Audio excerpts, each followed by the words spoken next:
सुनो सिद्धार्थ कथा।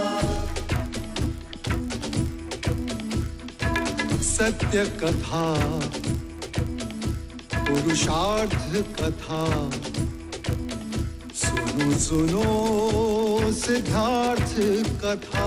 चढ़ते सूरज सा तेजवान वो कीर्तिमान, हुंकार भरे जब कूच करे, थर थर कांपे आसमान। वो राजपुत्र वो शूरवीर, पर्वत को भेद दे उसके तीर, शांति का स्रोत करुणा की धार, निर्झर झरे मन से अपार। वो राजपुत्र वो शूरवीर, पर्वत को भेद दे उसके तीर, है शाक्य वंश का वो तारा, जगमग है जिससे जग सारा। सत्य कथा, पुरुषार्थ कथा, सुनो सुनो सिद्धार्थ कथा।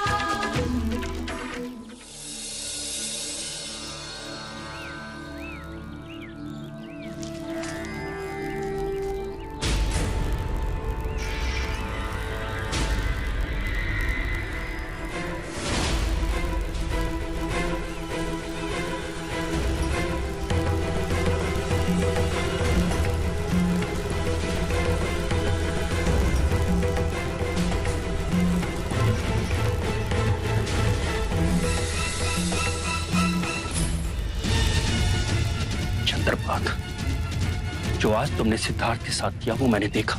मैंने क्या किया है? ये तुम अपने हृदय से पूछो।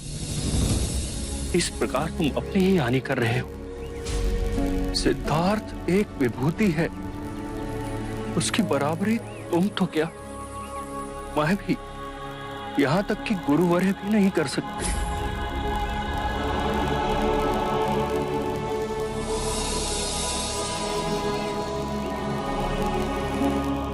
क्षमा करें मुझे, मैं अब कभी सिद्धार्थ की साधना में बाधक नहीं बनूंगा।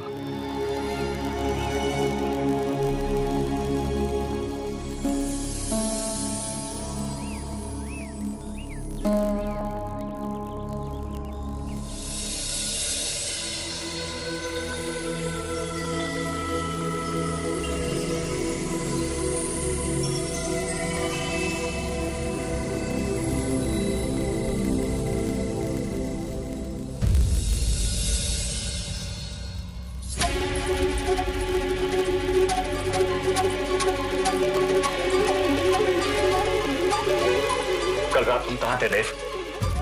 आधी रात को लौटे हो। रंग भवन में था, पर आप दोनों एक साथ उपस्थित, अवश्य ही कोई उपदेश सुनाने आए होंगे। धन्य हो तुम देव। क्या मैं जान सकती हूँ कि महाराज के सामने इतनी उत्सुकता से सिद्धार्थ को लाने की बात करने का अर्थ क्या है? और वो भी अब, जब रास्ते का कांटा स्वयं दूर हो गया। हाँ, तो एक चाल है। महाराज के साथ साथ आपको भी विश्वास हो गया ना? बना बनाया खेल बिगाड़ रहे हो देवदत्त। पिताजी, सबके समक्ष अपनी उपस्थिति अर्जित करनी थी, बस। तो क्या तुम सिद्धार्थ को नहीं ढूंढोगे? मूर्ख हूं मैं, मूर्ख हूं मैं। यदि समक्ष भी आ जाए ना, तो भी अनदेखा कर दूंगा उसे। सच? महाराज को प्रसन्न करने के लिए स्वांग तो करना ही था। इस सिद्धार्थ के जाने से मैं कितना व्याकुल हूं।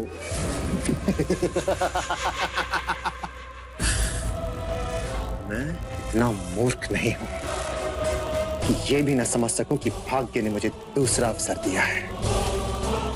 आज तक सिद्धार्थ से जो कुछ भी मैं हारा हूं, उसे वापस जीतने का ये सुनहरा अवसर मैं हाथ से नहीं जाने दे सकता,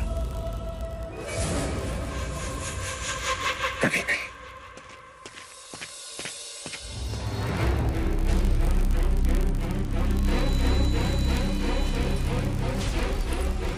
सोचा था जब मेरा पुत्र होगा तो रूप तुमसे लेगा और बुद्धि मुझसे,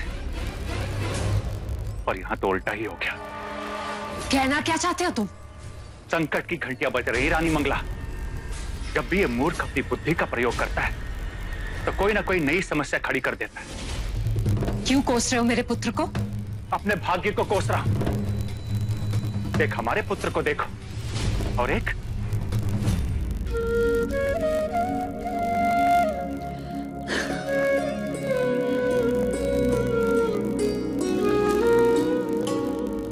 तुम्हारे पिता आज तुम्हें घुटनों के बल चलता देखते तो कितनी प्रसन्न होते।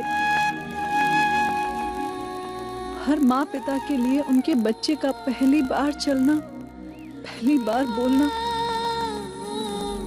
कितना हर्ष उल्लास देता है। तुम्हारे पिता इन सबसे वंचित रह जाएंगे। राहुल, इतनी जल्दी भी बड़े मत हो जाना।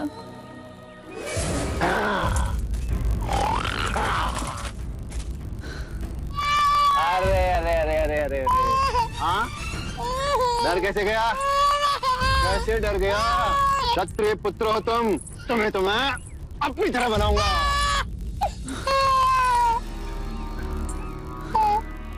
मैं तुमसे पूछता हूँ, क्या तुम नहीं चाहती कि तुम्हारा पुत्र पराक्रमी बने, बलशाली मेरी तरह, हाँ, कि अपने पिता की तरह सन्यासी? सन्यासी बनने के लिए बहुत बल चाहिए। अच्छा, हाँ, ताल तो एक ही होता है। जहाँ बिना प्रज्ञा की भैंस आती है और अपने खुरों से पानी को मटमैला कर देती है, और उसी कीचड़ भरे ताल में एक कमल का फूल भी खिलता है जो ऊपर उठकर इस विश्व में प्रज्ञा और सौंदर्य का प्रतीक बनता है। मैं भैंसा? नहीं, अहंकारी। जो बात आपको समझ ना आए उसे करने से क्या लाभ? तो वो बात सुनती जाओ कि तुम समझ सकती, और समझना क्या, तुम्हारे घावों को थोड़ी ठंडक मिलेगी। मेरे घावों को आप ठंडक पहुंचाएंगे? हाँ यशो, क्यों नहीं? मैं थोड़ी ना यहाँ तुम्हारे घावों पे नमक छिड़कने आया था। तुम्हारी पीड़ा मुझसे सही नहीं जाती, इसीलिए आनंद का एक संदेश देने आया था। मैं सिद्धार्थ को खोजने जा रहा हूं।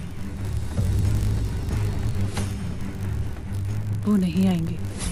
नहीं आएंगे? अरे नहीं आएंगे तो अपनी बलशाली भुजा में उसे उठा के ले आऊंगा। सुन लिया? तुम्हारे काका क्या कह रहे हैं? वो तुम्हारे पिताजी को अपनी भुजाओं में। लगता है उल्लास के मारे तुम्हें कोई दौरा पड़ गया है। दौरा तो आपको पड़ गया है ज्येष्ठ। आप उनको अपनी भुजाओं में उठाकर ला सके, इतना ना तो आपके अंदर पुरुषार्थ है ना बल। पर उन्हें मिले तो मेरा एक संदेश अवश्य पहुंचा दीजिएगा। उनसे कहिएगा कि उनके आत्मिक मार्ग पर ना कभी यशोधरा बाधा बनेगी ना राहुल। जब तक उनकी शुभ आत्मा को उनके प्रश्नों का प्रति उत्तर नहीं मिल जाता, वो वापस ना लौटे। नारी का हृदय स्वयं देवता भी नहीं समझ सकते तो आप भी चेष्टा ना करें।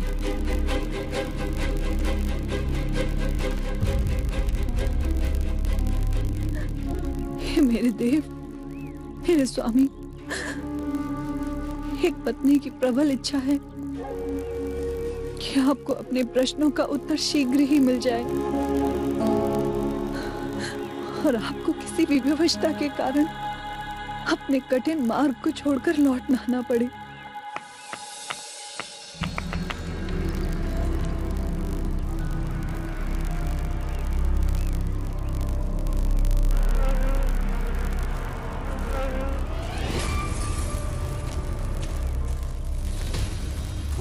सिद्धार्थ का ध्यान भंग करने की चेष्टा कर रहे हो। भला करो तो भी बुरा ही बन रहा हूं।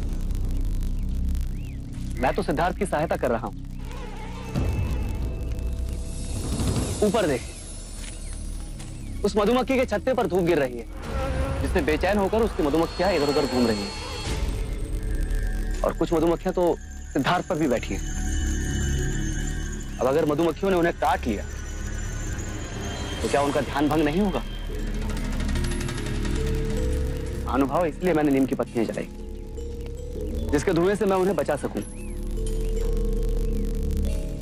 क्षमा करना मित्र, मुझे लगा तुम सिद्धार्थ से ईर्ष्यावश कोई नया खेल रच रहे हो। नहीं, अब मैं बदल गया हूं। आपने तो मेरी मन की आंखें ही खोल दी। गुरुवरी ने तो यह भी कहा है कि आप स्वयं ध्यान ना करो तो कोई बात नहीं, परंतु यदि आप दूसरों के ध्यान में सहायता करें तो आपको भी अपना लक्ष्य मिल ही जाएगा।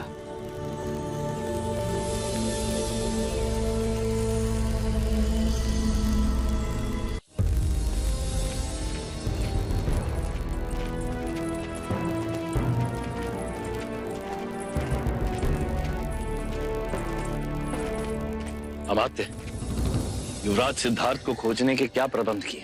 महाराज, युवराज को खोजने उत्तर दिशा में राजा अमितोदन जाएंगे, पश्चिम दिशा में कुमार देवदत्त जाएंगे और दक्षिण दिशा में मैं स्वयं जाऊंगा। भाई महाराज, प्रस्थान की अनुमति दीजिए। छोटे काका,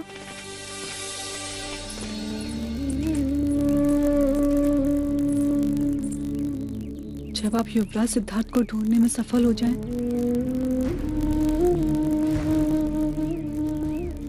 तो स्मृति के स्वरूप उन्हें ये कमल का फूल दीजिएगा और उनसे विनती कीजिएगा कि वो भी अपनी एक स्मृति भेजें। उनसे ये अवश्य कहिएगा कि यशोधरा हर क्षण उनकी प्रतीक्षा में आंखें बिछाए बैठी है। अनुज, एक बात का ध्यान रहे, उसे हमारे दुखों का व्याख्यान मत करना। और हाँ, उसे कंठक की मृत्यु का समाचार मत देना। उसके कोमल हृदय को आघात लगे।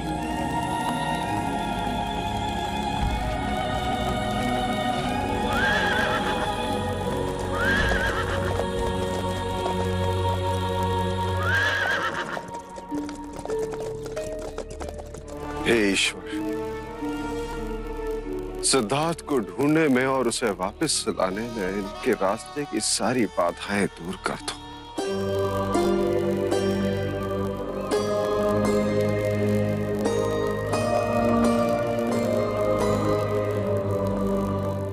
वो नीले आकाश में उड़ती हुई चील देख रहे हो? जी गुरुदेव। ध्यान में इतने मग्न हो जाओ तुम में और पत्थर में कोई अंतर न रहे, और वो चील तुम्हें पाषाण समझ के तुम्हारे समीप आ बैठे।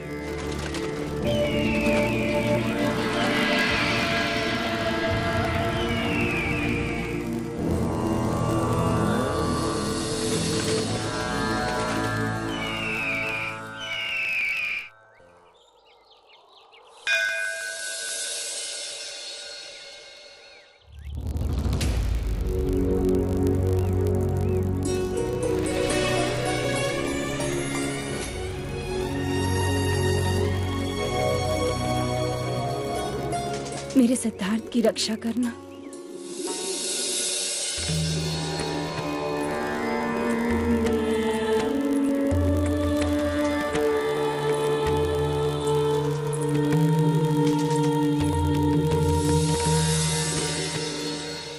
आदित्य नमस्कारम या कुर्वन्ते दीन दीन अंधकारम न हो जाए।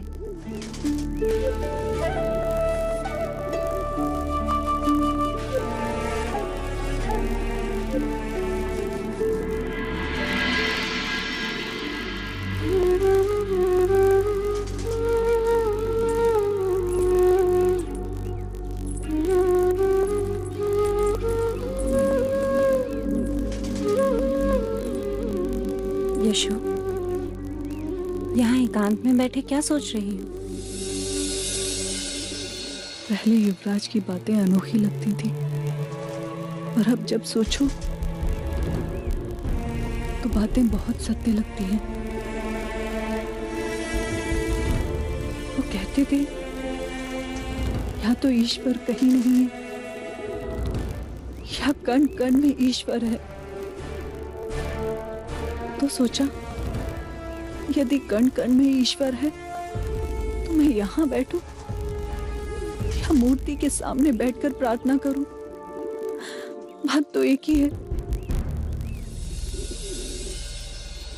पर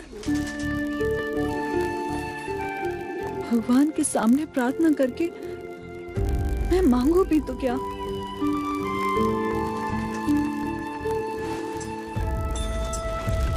यशो, अपने मन को इतना मत सता। एक अजीब सा द्वंद्व छिड़ा है मन और मस्तक के बीच। कैसा द्वंद्व यशो? मस्तक कहता है कि ईश्वर से प्रार्थना कर कि उनको उनके प्रश्नों के उत्तर मिल जाएं, वो अपनी साधना में सफल हो जाएं। भले इस मार्ग पर चलते चलते वो तुझसे दूर क्यों ना निकल जाए। और इस बावरे मन को कौन समझाए माँ? ये कहता है कि तू ईश्वर से मांग कि वो अभी इसी क्षण तेरे पास आ जाए।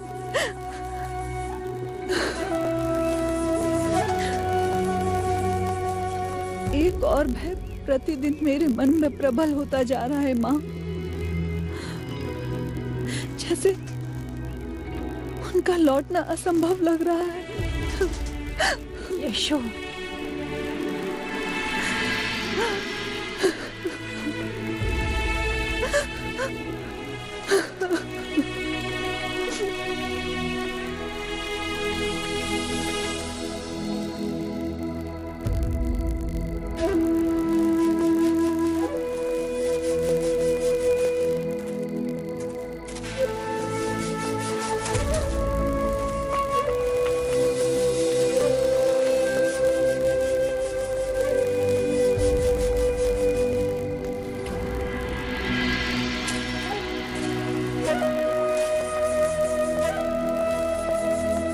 तुम्हारी चिंता का विषय?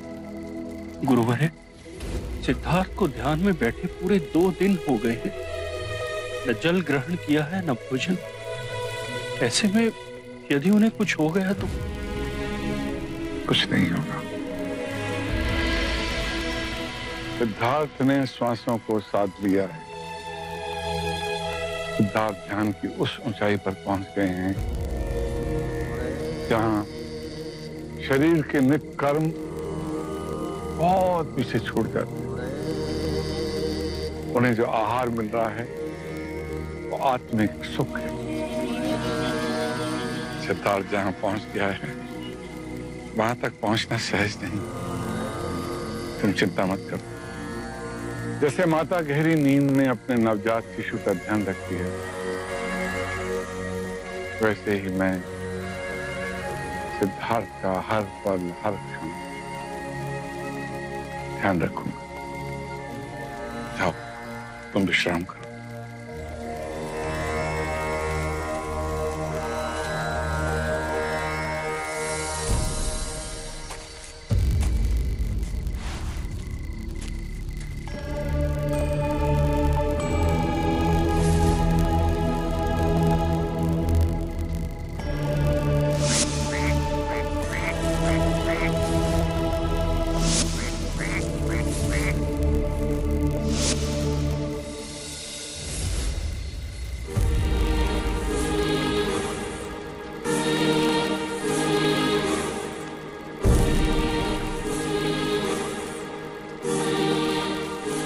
तुम्हारा ध्यान 2 दिन बाद टूटा है।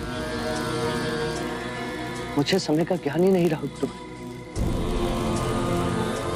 इस बार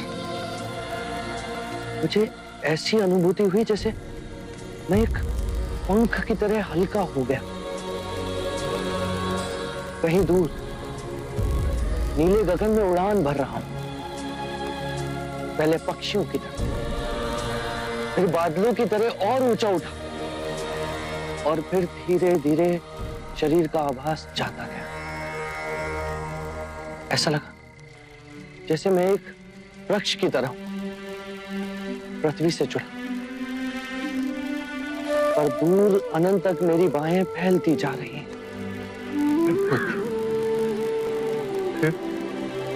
फिर चारों ओर अनंत शून्य की अनुभूति हुई।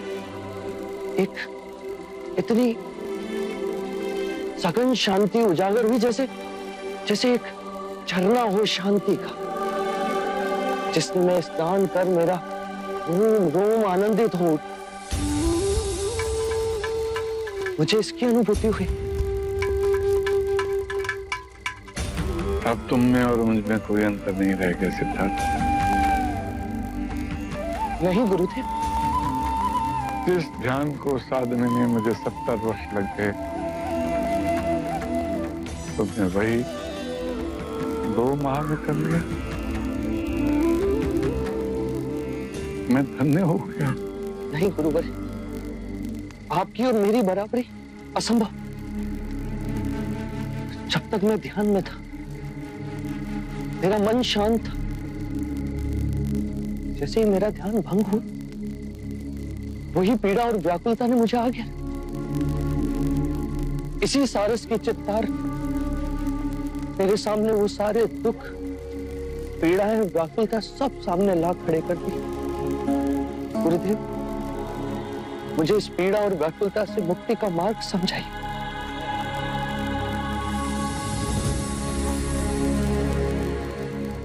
मेरे पास जो भी ज्ञान था वक्त मैंने तुम में उड़ेल दिया। मेरा पात्र खाली, तुम्हें देने के लिए मेरे पास कुछ नहीं। मेरी आयु हो चली है, मेरी प्रबल इच्छा है मेरे पश्चात इस आश्रम की भागदौड़ तुम संभालो। गुरुदेव, मैं? हाँ सिद्धार्थ, ज्ञान में अब तुम मेरे बराबर हो गए हो। उसी ज्ञान से आने वाले दियों को प्रज्वलित करो।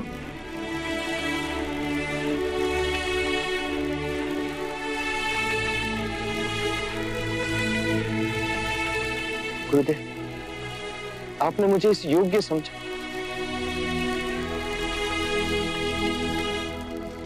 पर इस विषय में सोचने के लिए मुझे कुछ समय चाहिए। ठीक है, सोच लो। मुझे तुम्हारे उत्तर की प्रतीक्षा रहेगी। प्रणाम गुरु जी।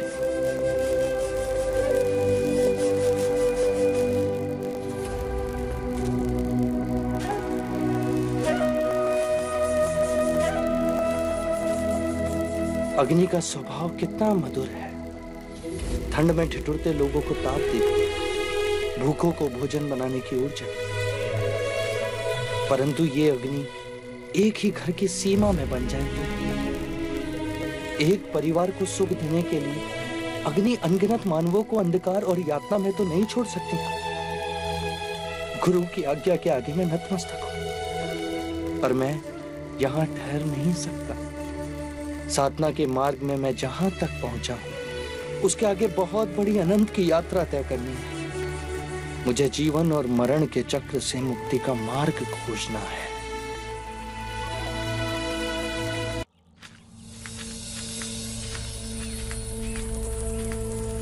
गुरुवर, सिद्धार्थ आश्रम में कहीं नहीं है। कहीं वो हमें छोड़कर तो नहीं चला गया? सिद्धार्थ को अब अनुमति की आवश्यकता नहीं है, और मुझे विश्वास है वो मुझे बताए बिना नहीं जाएंगे।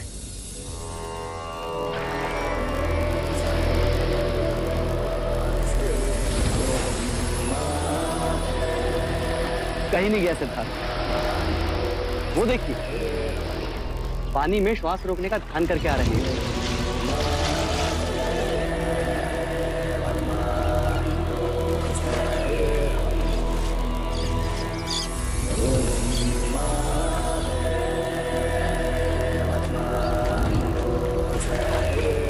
सिद्धार्थ, मुझे तो लगा तुम हमें छोड़कर चले गए हो।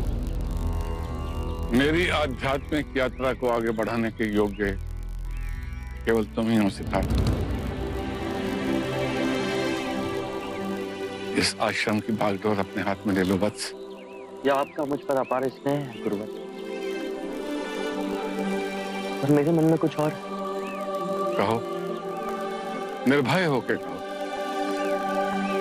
गुरुवर, मैं आश्रम छोड़कर जाना चाहता हूँ।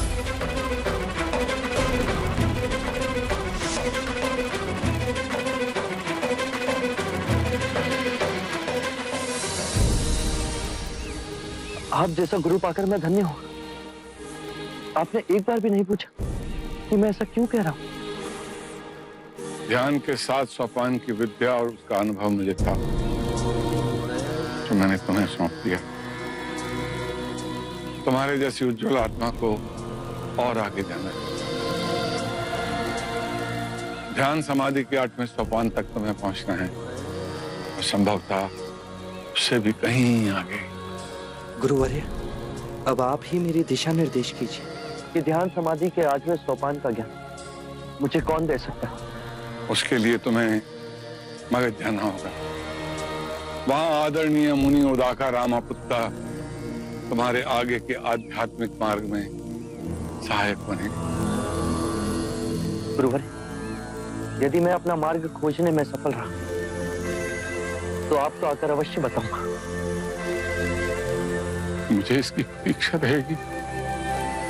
यदि इस वृद्धावस्था ने अवसर दिया तो।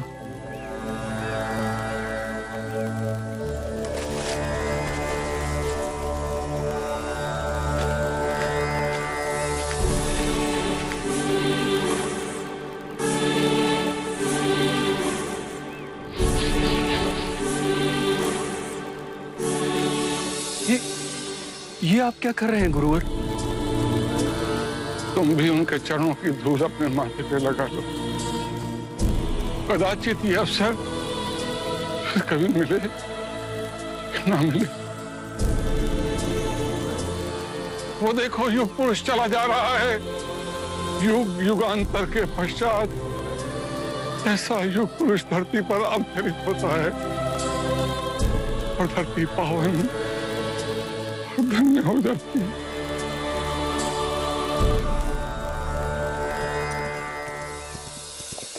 ठहरो,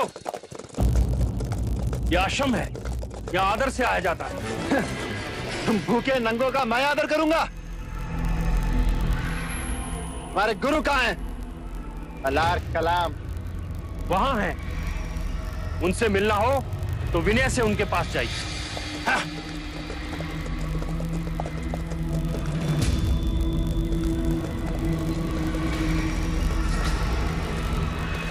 सिद्धार्थ कहाँ है?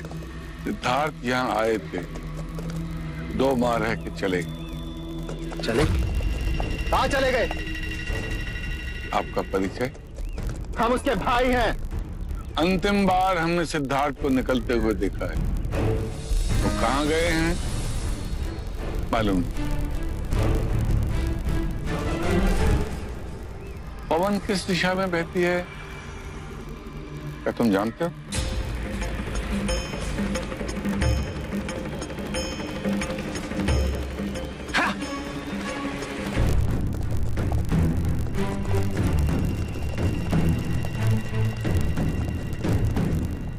आप असत्य नहीं बोलते हैं गुरुदेव, परंतु आपने सिद्धार्थ के भ्राता को यह क्यों नहीं बताया कि सिद्धार्थ उड़ाका रामापुट्टा के आश्रम में गए हैं?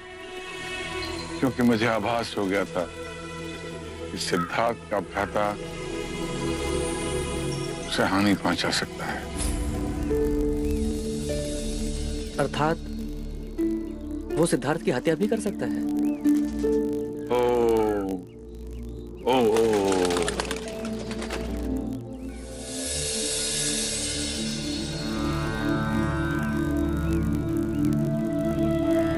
सुनिए भाई, ये मुनि उदाका रामापुत्ता के आश्रम का मार्ग कौन सा? मुनि उदाका रामापुत्ता जी, उनका आश्रम राजगृह से पूरब की ओर है। आप इसी राह से आगे बढ़िए। धन्यवाद। ये सैनिक पशुओं को कहाँ ले जा रहे हैं? राजगृह ले जा रहे हैं। क्यों? वहां इनकी बलि देंगे। बलियों? हाँ।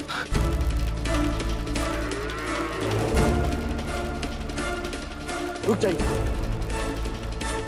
क्यों निर्दोष पशुओं पर अत्याचार कर रहे हैं आप? ऐसा बाबा, हमारा मार्ग छोड़ो। मैं अपने प्राण त्याग सकता हूँ, पर आपका मार्ग नहीं छोड़ सकता। पहले आप ये बताइए कि निर्दोष पशुओं को कहाँ लेके जा रहे हैं? इन सबको बलि के लिए ले जाया जा रहा है। आप इन निर्दोष पशुओं का वध करना चाहते हैं? ये आपका धर्म है। तो फिर इन पशुओं की बलि देने से पहले आपको एक नर बलि देनी होगी। ये मेरा धर्म है। कौन देगा नर बलि? मैं दूंगा नर बलि। क्यों हमारे आड़े आ रहे हो? हमें हमारा काम करने दो। हमारे महाराज एक बहुत बड़ा यज्ञ करने के लिए जा रहे हैं और हमारी प्रथा है कि यज्ञ के बाद बलि दी जाती है। किसने बनाई ऐसी प्रथा? उसने जिसके आगे आप सर झुकाकर नमन करते हो? वो मैं कुछ नहीं जानता। हमें तो सिर्फ अपने महाराज की आज्ञा का पालन करना है। मुझे अपने धर्म का पालन करने दीजिए। मैं इन पशुओं को ले जाने नहीं दूंगा। जाओ और जाकर कह दो अपने महाराज कि बलि के पशुओं को रोके एक सन्यासी खड़ा है राम। तुम हमारे महाराज को चुनौती दे रहे हो? नहीं, मैं मानव धर्म का पालन कर रहा हूँ। यदि हमारे महाराज का आदेश न होता कि साधु संत का आदर करो, तो हम इसी वक्त आपकी गर्दन धड़ से अलग कर देते। तो कर दीजिए।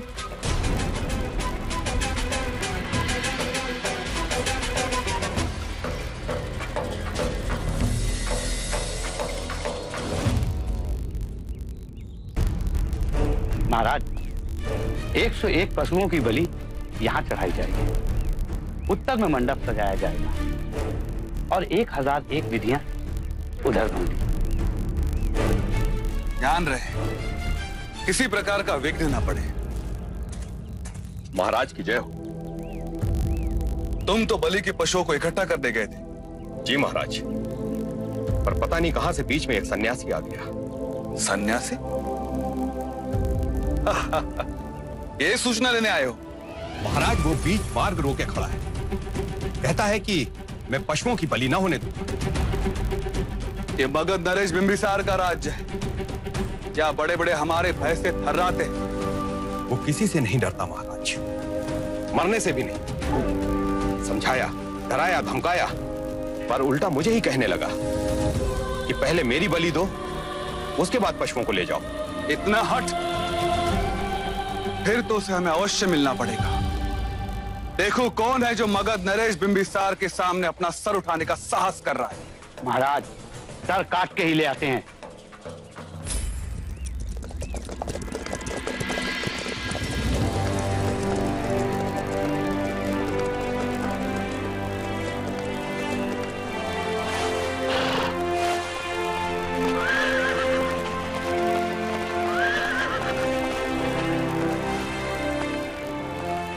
ये मेरा राज्य है। यहां केवल मेरा आदेश चलेगा। असंख्य राज्य बने, असंख्य राज्य बिगड़े, अनित्य ही जीवन का परम सत्य है।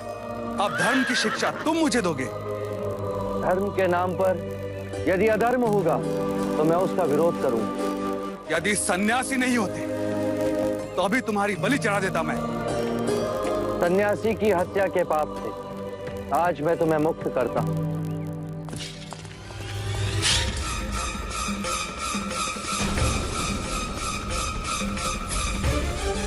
महाराज बिंबिसार,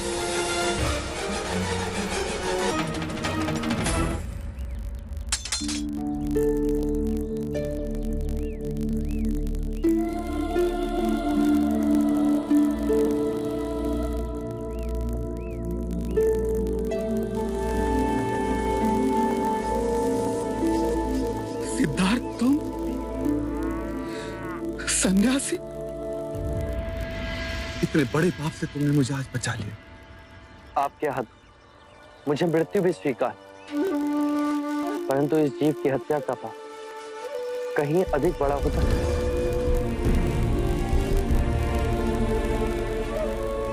प्रश्न ये नहीं मित्र कि मैं जीऊं या मरूं। प्रश्न ये, जीवन और मरण के इस चक्र से मुक्ति का कोई तो मार्ग है। यदि है तो उसे खोजना मेरा लक्ष्य है। नहीं तो इन मूक पशुओं की तरह अकारण ही जीऊंगा और अकारण ही मर जाऊंगा। क्या दोष है इन निर्दोष पशुओं का जो महाराज बिंबिसार आपको इनकी बलि देनी होगी? इनमें भी हमारी तरह जीवन की ऊर्जा है। ये कौन सा धर्म जो कहता है कि एक निर्बल को मारने से अशुभ समय टल जाता है? यदि इन मूक पशुओं के मुंह में जीवा होती तो ये भी पूछते कि पाप करे कोई और भरे कोई। यदि ये धर्म है तो आज एक निर्बल सन्यासी आपसे कहता है कि ये अधर्म है। आज मेरे मित्र ने मुझे अधर्म से बचा लिया। आज से मगध में कोई बलि नहीं दी जाएगी।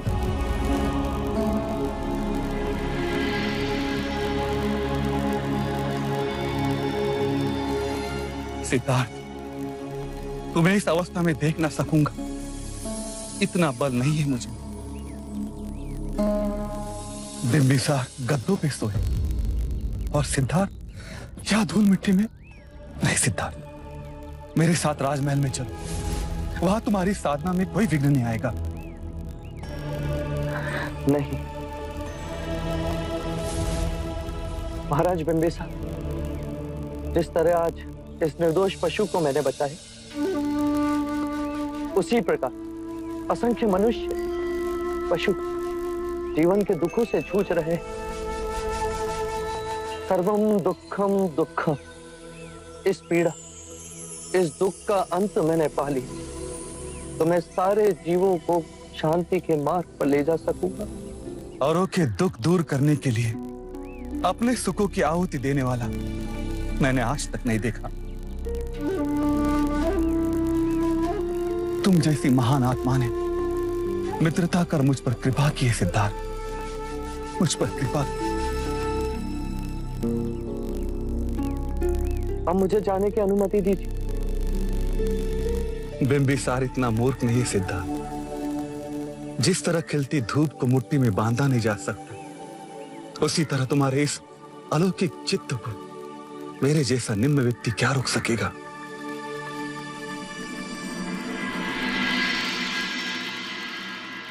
सिद्धार्थ, मित्र को एक वचन दोगे?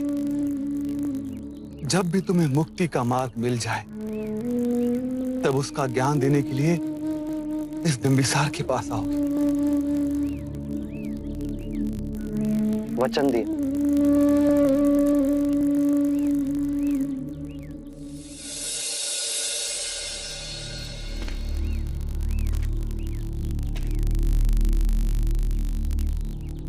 एक मित्र ये बात समझा सकता था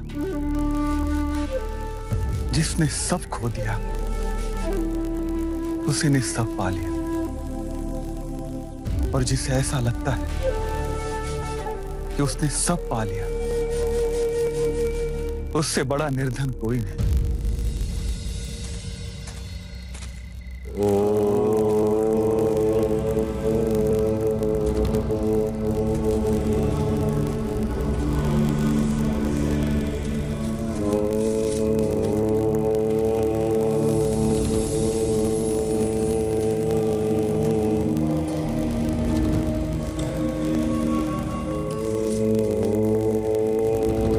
महाराज,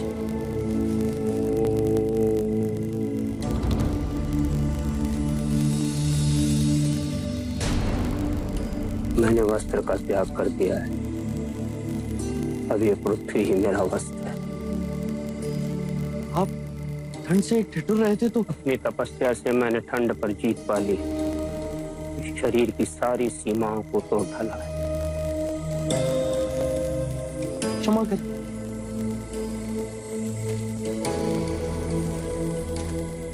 महाराज, अब इसे ग्रहण करें। मैंने अन्न और जल का त्याग कर दिया। आपने ये मार्ग क्यों चुना? अपनी तपस्या से, अपनी साधना से इस शरीर को इतना कठोर बना लो इसकी सारी इच्छाएं समाप्त हो जाए। मुक्ति का यही मार्ग है। मुक्ति क्या है? परमानंद। बस दुख के सहारे परमानंद कैसे मिल सकता है? जिसे तुम दुख कहते हो वो हमें दुख नहीं लगता।